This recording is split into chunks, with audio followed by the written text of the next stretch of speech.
It's a beautiful morning down at Lake Ontario. The sun is shining and the birds are chirping. You decide you want to walk along the beach for a while and come back before you have to go to work. Along your walk, you see a blackish clear liquid and a drain pipe that is dumping into the lake. You decide to go and investigate and see the water's turned into a rainbow color and the sand is completely stained black. Do you know what this is? Do you know what the risk of dumping pollutants into our lake and water reserves can cause? Crude oil is one of many useful natural resources that we use daily. It's the lifeblood of modern society. But every day, millions of barrels of crude oil are extracted from deep beneath the Earth's surface. But accidents happen, and when they do, the consequences are devastating. When oil spills happen, either during transportation, drilling, or even when we use oil in our daily lives, the effects are catastrophic. Marine life suffocates and dies, animals get stuck in oil, beaches become unusable, and local economies suffer as tourism comes to a halt, and this also puts our drinking water in jeopardy. But it doesn't end there. In oil, there are toxic chemicals that affect our health and cause long-term health problems if exposed. Oil can be spilled, dumped, or seep through the ground. This can also pollute water supplies and cause them to be undrinkable for years.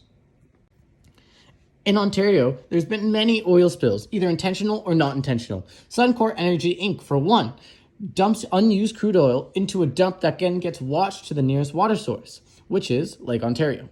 Another place, Grand River, Ontario, which drains into Lake Ontario, there was an accidental oil spill. Around 828 barrels of crude oil spilled into the Grand River, which has now polluted 25,295.4 gallons of Lake Ontario. This has caused significant water treatment plants in Lake Ontario to have found a higher percentage of crude oil inside our drinking water. Other problems that have occurred since this are pockets of oil clumping together on beaches and animals getting stuck in it. This means that now nation preservation groups and NGOs are getting involved to help fix the problem. Like I mentioned earlier, there are dangerous chemicals inside of crude oil. Crude oil is made up of these three hydrocarbons called pathogens, naphthalene, and aromatics. Pathogens are one of the three hydrocarbons that are very dangerous. If you consume the oil, water treatment plants don't always do a good job of filtering out the oil from your clean drinking water. And when this happens, a small amount of water that is digested could give you abdominal pain, nausea, vomiting, and possible constipation. Naphthalene are two of the three hydrocarbons that are found inside this crude oil. Unless you fully ingest petrol, you won't experience the full effects of naphthalenes, which are hemolytic anemia, kidney damage, and liver failure. Lastly, the third hydrocarbon, aromatics. It's the only dangerous one when exposed to either the kidney or liver. When exposed, it can cause the pulmonary system, central nervous system, gastrointestinal system, cardiovascular system, dermal, and heteromolecular systems to shut down completely.